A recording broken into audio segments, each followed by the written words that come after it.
கண்களை மூடி ஆண்டவரை நோக்கி நாம் வேண்டல் செய்வோம். அன்பும் இரக்கமும் நிறைந்த நல்ல ஆண்டவரே, மீண்டுமாக இந்த நாளுக்காக நாங்கள் நன்றி சொல்லுகின்றோம். குறிப்பாக உம்முடைய இறை வார்த்தைகளை இந்த நாளிலே நாங்கள் தியானிக்கின்ற பொழுது தூய ஆவியானவர் நீர் எங்களோடு கூட அசைவாடும். உம்முடைய வார்த்தையின் வழியாக நீர் எங்களை ஆற்றும் தேற்றும். நாங்கள் கேட்கின்றோம், நீர் பேசும். மீட்பர் இயேசு கிறிஸ்துவின் வழியாக வேண்டிக் கொள்கின்றோம் ஜீவனுள்ள நல்ல பிதாவே, ஆமென். கிறிஸ்துவுக்குள் அன்பானவர்களே, உங்கள் அனைவரையும் ஆண்டவரும் இரட்சகருமாகிய இயேசு கிறிஸ்துவின் திருப்பெயரினாலே என்னுடைய அன்பின் வாழ்த்துக்களையும் தோத்திரங்களையும் இந்த நாளிலே நான் மகிழ்ச்சியோடு கூட தெரிவித்துக் கொள்கிறேன். மீண்டுமாக ஒரு புதிய மாதத்திலே நாம் ஆண்டவருடைய ஆலயத்திலே வந்து அமர்ந்து ஆண்டவருக்கு நன்றி சொல்லவும், ஆண்டவர் நம்முடைய வாழ்விலே செய்ததான ஏராளமான நன்மைகளுக்காகவும் இதுவரைக்கும் கடவுள் நம்முடைய வாழ்விலே பாராட்டி வந்ததான எண்ணற்ற கிருபைகளுக்காக நாம் ஆண்டவருக்கு நன்றி சொல்வதற்காக இந்த நாளிலே நாம் சிறப்பாக அழைக்கப்படுகின்றோம். ஒருவேளை கடந்த 6 மாதங்கள் நம்முடைய குடும்பத்தின் வாழ்விலே, நம்முடைய தனிப்பட்ட வாழ்விலே, நம்முடைய திருச்சபையினுடைய திருப்பணிகளிலே கடவுளுடைய கிருபையும் ஆசீர்வாதமும் நம்மோடு கூட இருந்து ஒவ்வொரு நாளும் நாம் சோர்ந்து போகின்ற நேரங்களிலெல்லாம் கடவுள் நம்மை உற்சாகப்படுத்தி பலப்படுத்தி 6 மாதங்கள் வழிநடத்தி கொண்டு வந்ததான நம்முடைய ஆண்டவர் இந்த 7வது மாதத்தினுடைய 1வது நாளிலே இந்த காலை பொழுதிலே கடவுளுடைய சத்தத்தை கேட்கவும் ஆண்டவருடைய வார்த்தையை தியானிக்கவும் ஆண்டவர் பாராட்டி இருக்கின்றதான இந்த கிருபைக்காக நாம் அனைவருமாக ஆண்டவருக்கு நாம் நன்றி சொல்ல இந்த நாளிலே நாம் அழைக்கப்படுகின்றோம். ஒருவேளை இந்த மாதத்திலே வருகின்ற 1வது வாரம் 5ஆம் தேதி நம்முடைய திருச்சபையிலே வாலிபர் பெருவிழா நடைபெறுகின்றது. எனவே வாலிப அந்த பெருவிழாவுக்காக நீங்கள் அனைவரும் ஜெபிக்கவும், நம்முடைய திருச்சபையிலே இருக்கக்கூடியதான வாலிப பிள்ளைகளை நீங்கள் உற்சாகப்படுத்தி அந்த நாளிலே நடைபெறுகின்ற எல்லா நிகழ்வுகளிலும் நீங்கள் பங்கு பெற நீங்கள் உங்களுடைய பிள்ளைகளை உற்சாகப்படுத்தும்படி உங்களை அன்போடு கூட அழைக்கின்றேன். அதே வேளையிலே வருகின்ற 19ஆம் தேதி நம்முடைய பேராயர் அவர்கள் நம்முடைய திருச்சபைக்கு வருகை புரிந்து 38 மாணவர்களை திடப்படுத்தி திருச்சபையிலே முழு உறுப்பினர்களாக சேர்க்க இருக்கின்றார்கள். எனவே திடப்படுத்தல் பெற பிள்ளைகளுக்காகவும் திடப்படுத்தல் கொடுக்கின்றதான பேராயர் அவர்களுக்காகவும் நாம் அனைவரும் சிறப்பாக ஜெபிக்க நாம் அழைக்கப்படுகின்றோம். பேராயர் அவர்களுக்கு நல்ல உடல் சுகத்தையும் பலனையும் கடவுள் அருளும்படிக்காக நீங்கள் அனைவரும் உங்களுடைய தனிப்பட்ட ஜெபங்களிலே நீங்கள் ஜெபித்து கொள்ள உங்களை அன்போடு கூட அழைக்கின்றேன். கிறிஸ்துக்கள் அன்பானவர்களே, நம்முடைய திருச்சபையினுடைய ஊழியங்களுக்காக நீங்கள் அனைவரும் ஜெபித்து கொண்டிருக்கிறீர்கள். தொடர்ந்து நீங்கள் ஜெபியுங்கள். கடவுள் நம்மை கொண்டு இந்த பகுதிகளிலே பெரிய காரியங்களை செய்வார் என்று சொல்லி நான் அதிகமாக விசுவாசிக்கின்றேன்.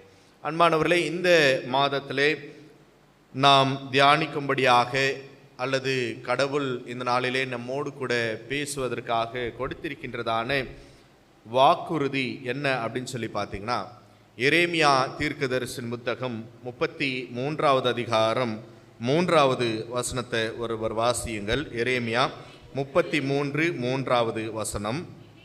என்னை நோக்கி கூப்பிடு, அப்பொழுது நான் உனக்கு உத்தரவு கொடுத்து நீ அறியாததும் உனக்கு எட்டாததுமான பெரிய காரியங்களை உனக்கு அறிவிப்பேன் என்று சொல்லுகின்றார். என்னை நோக்கி கூப்பிடு, அப்பொழுது நான் உனக்கு உத்தரவு கொடுத்து நீ அறியாததும் உனக்கு எட்டாததுமான பெரிய காரியங்களை உனக்கு அறிவிப்பேன் என்பதாக கடவுள் இந்த இடத்திலே சொல்லுகின்றார்.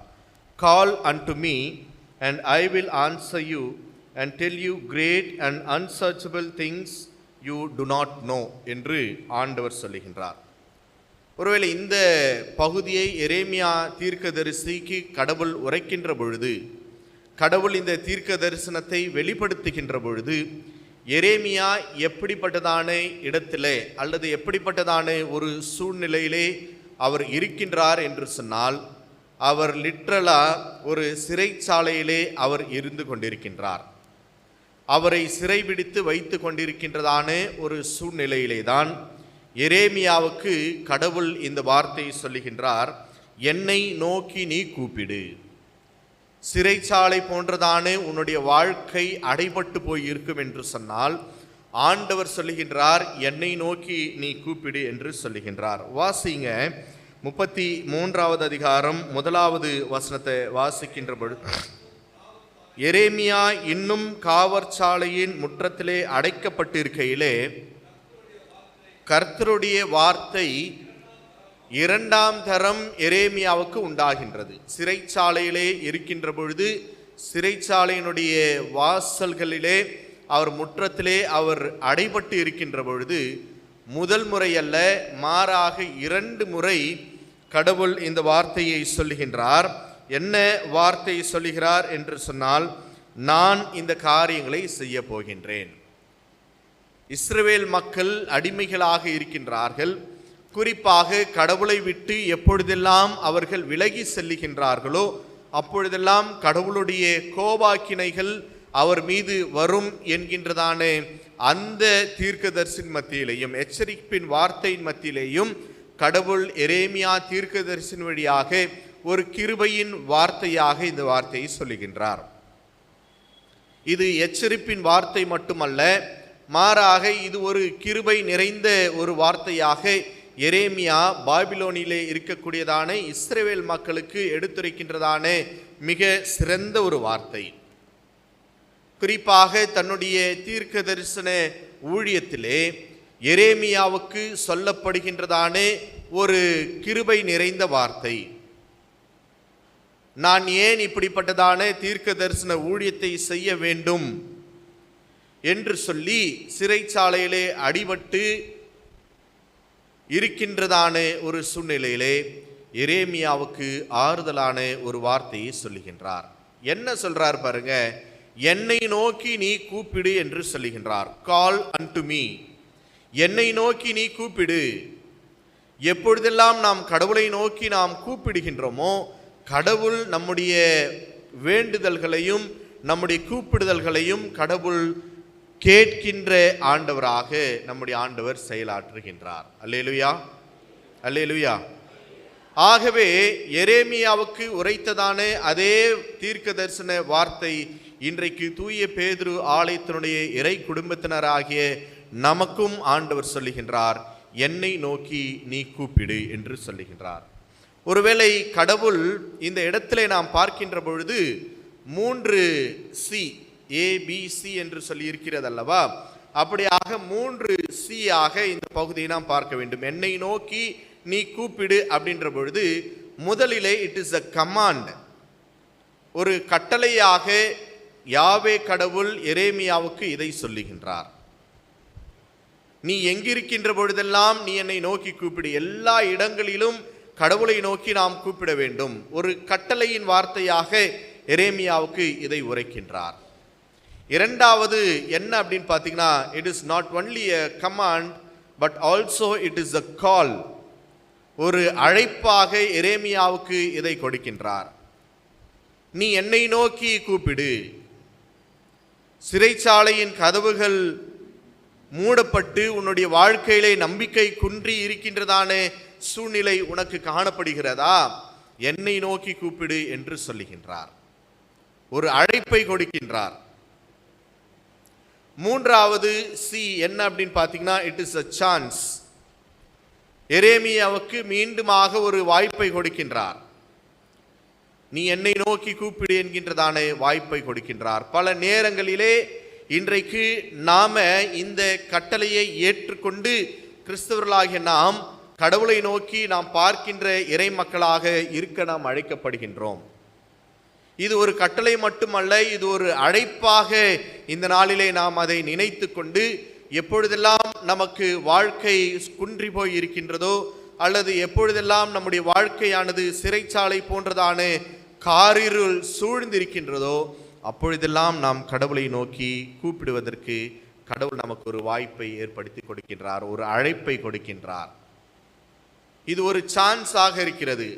பல நேரங்களிலே நமக்கு இருக்கின்றதான அலுவல்கள் மத்தியிலே, நமக்கு இருக்கின்றதான பிஸி ஷெட்யூல்ல நாம் என்ன பண்றதில்ல, கடவுளை நாம மறந்து போய் விடுகின்றோம்.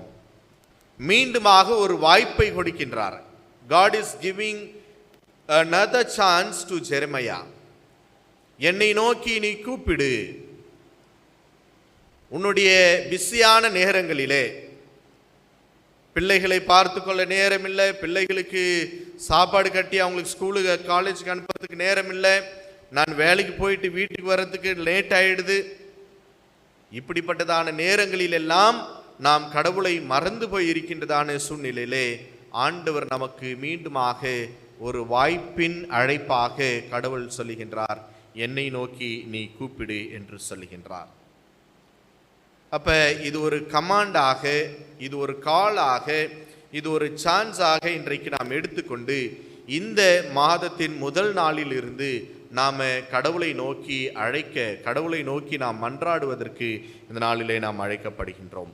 எஃப்பி மேயர் என்கின்றதான ஒரு எழுத்தாளர், இறையியலாளர் இப்படியாக எழுதுகின்றார், little prayer little blessing, more prayer more blessing, much prayer much blessing என்று எழுதுகின்றார்.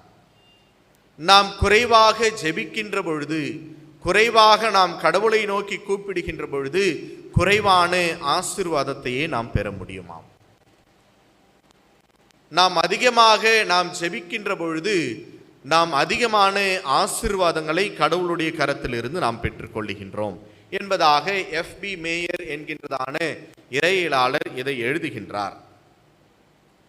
அன்புக்குரியவர்களே, இன்றைக்கு நம்முடைய ஆவிக்குரிய வாழ்வு எப்படி இருக்கிறது? நம்முடைய ஆன்மீக வாழ்வு எப்படி இருக்கிறது? நமக்கு ஆசீர்வாதம் மட்டும் மேலிருந்து அப்படியே தப தப தப தபன்னு விழுந்துடணும் பார்க்குறோம். ஆனால் நாம் என்ன பண்ணுறதில்லை? கடவுளை நோக்கி நாம் அழைப்பதில்லை, கடவுளை நோக்கி நாம் வேண்டுதல் செய்வதில்லை. அதான் சொல்கிறாரு, little prayer little blessing, more prayer more blessing, much prayer much blessing. நீங்கள் எவ்வளவுக்கு எவ்வளவு கடவுளை நோக்கி மன்றாடுகின்றீர்களோ அவ்வளவுக்கு அவ்வளவு கடவுள் உங்களுடைய வாழ்விலே ஆசீர்வாதத்தை கொடுக்கின்ற ஆண்டவராக இருக்கின்றார். நாம் ஜெபிக்கின்ற ஜெபங்கள் ஒரு விதையாக இது இருக்கின்றது. ஒரு விதைக்கு நாம் ஒப்பிட வேண்டும். praying is like sowing a seed. அதனால தான் திருமறையிலே நாம் வாசிக்கின்றோம், சிறுக விதைப்பவன் சிறுக அறுக்கிறான், பெருக விதைப்பவன் பெருக அறுக்கிறான் என்று சொல்லி. 1 யோவான் 5வது அதிகாரம் 14 15 அடங்கிய வசனங்களை வாசிங்க. 1 யோவான் 5வது அதிகாரம் 14-15 வசனத்தை வாசிங்க.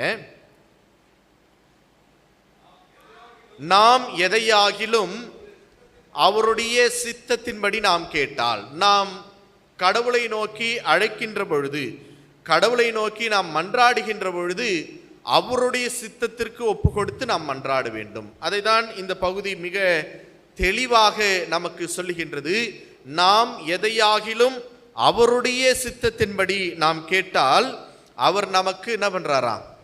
செவி கொடுக்கின்றார் என்பதே அவரை பற்றி நாம் கொண்டிருக்கின்ற தைரியம். நாம் எதை கேட்டாலும் அவர் நமக்கு என்ன பண்றாராம்? செவி கொடுக்கின்றார். அதுதான் அடுத்த வார்த்தை சொல்லுகின்றது, என்னை நோக்கி நீ கூப்பிடு, அப்ப நான் உனக்கு என்ன பண்ணுவேன்? உத்தரவு கொடுப்பேன் என்று சொல்லுகின்றார். என்னை நோக்கி கூப்பிடுகின்ற பொழுது நான் உனக்கு உத்தரவு கொடுப்பேன். எப்படி உத்தரவு கொடுக்க முடியும்? யார் கூப்பிடுதலை கேட்குறாங்களோ அவங்களுக்கு தான் என்ன பண்ண முடியும்? உத்தரவு கொடுக்க முடியும்.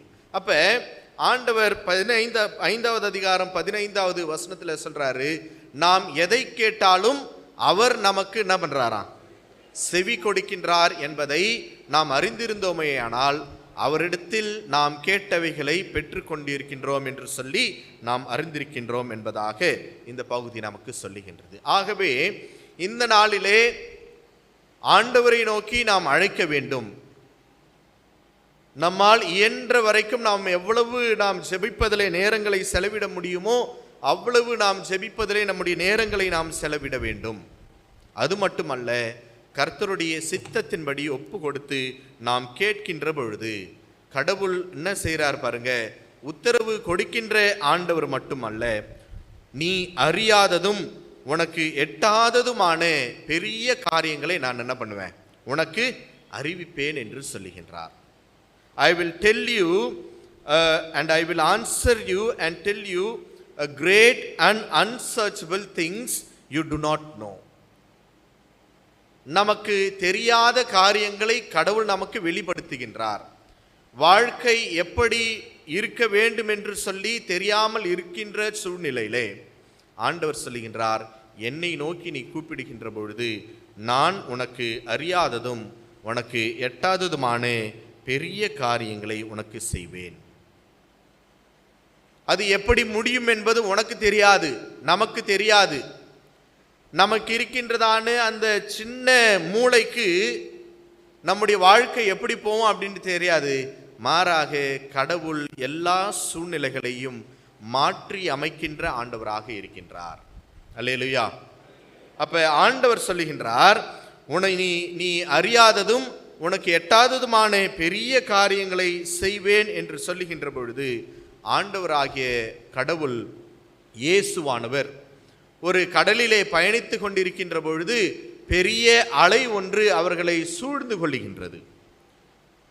சீஷர்கள் நினைச்சு பார்த்திருப்பாங்களா, இயேசுவானவர் இந்த காற்றையும் கடலையும் அடக்க போறார் அப்படின்னு சொல்லிட்டு அவங்க நினைச்சிருப்பாங்களா?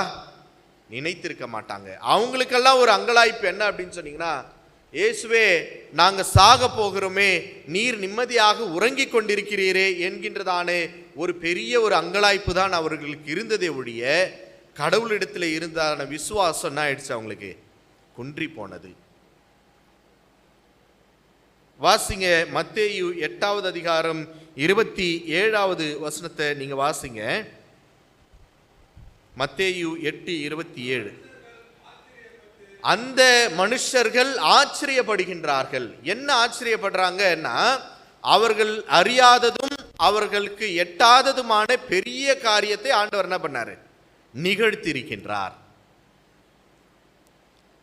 அவங்க ஆச்சரியப்படுறாங்க. தன்னுடைய சிறிய மூளைக்கு அது புலப்படவில்லை.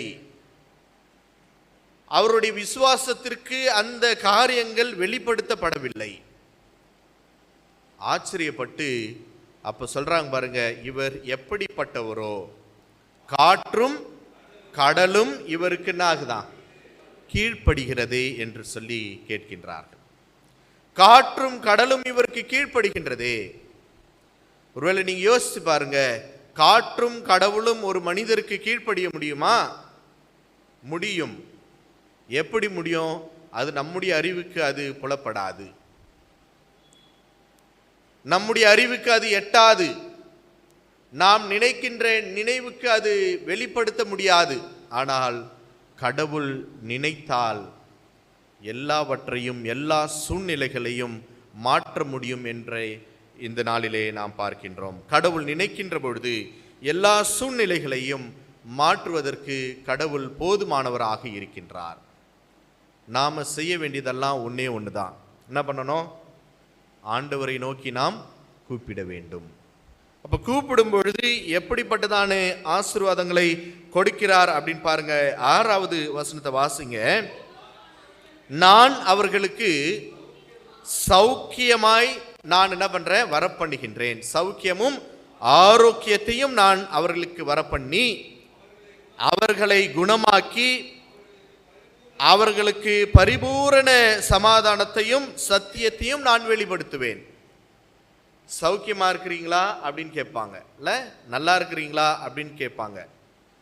ஆண்டவர் இந்த இடத்துல சொல்றாரு பாருங்க, நான் அவர்களுக்கு சௌக்கியத்தை நான் வரப்பண்ணுவேன், நல்ல காரியங்களை அவர்களுக்கு நான் வரப்பண்ணுவேன், நல்ல ஆரோக்கியத்தை நான் அவர்களுக்கு கொடுப்பேன்.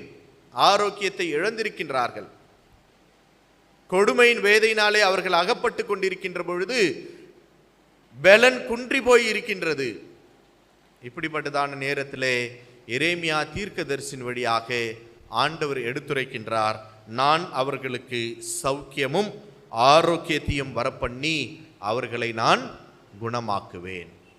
பல வியாதிகளோடு கூட கஷ்டத்தோடு கூட நீங்கள் இந்த நேரத்தில் வந்திருப்பீர்கள் என்று சொன்னால், ஆண்டவரை நோக்கி நாம் கூப்பிடுகின்ற பொழுது கடவுள் நம்முடைய வியாதியை குணப்படுத்துகின்ற ஆண்டவராக இருக்கின்றார்.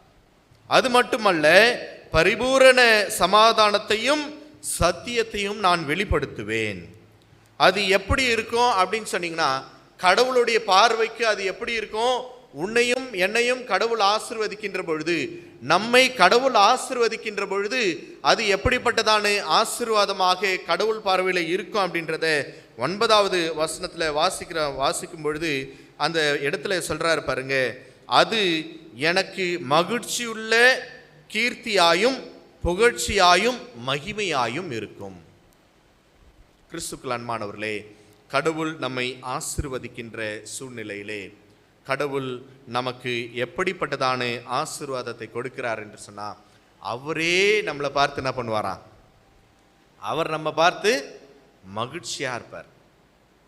ஐயோ, என் மகன் என் மகள் இவ்வளவு ஆசீர்வாதத்தை பெற்று கொண்டிருக்குதே, என் வழியாக இவ்வளவு நல்ல காரியங்கள் எல்லாம் செய்து கொண்டிருக்கிறதே என்பதை நினைத்து கடவுள் மகிழ்ச்சியாக இருப்பாராம். நம்ம குழந்தைகளை நல்ல கல்வியை கொடுக்கின்றோம். அந்த கல்வியை கொடுத்து அவர்கள் ஒரு ஸ்தானத்திற்கு வருகின்ற பொழுது பெற்றோர்களாகிய நமக்கு எப்படி இருக்கும்?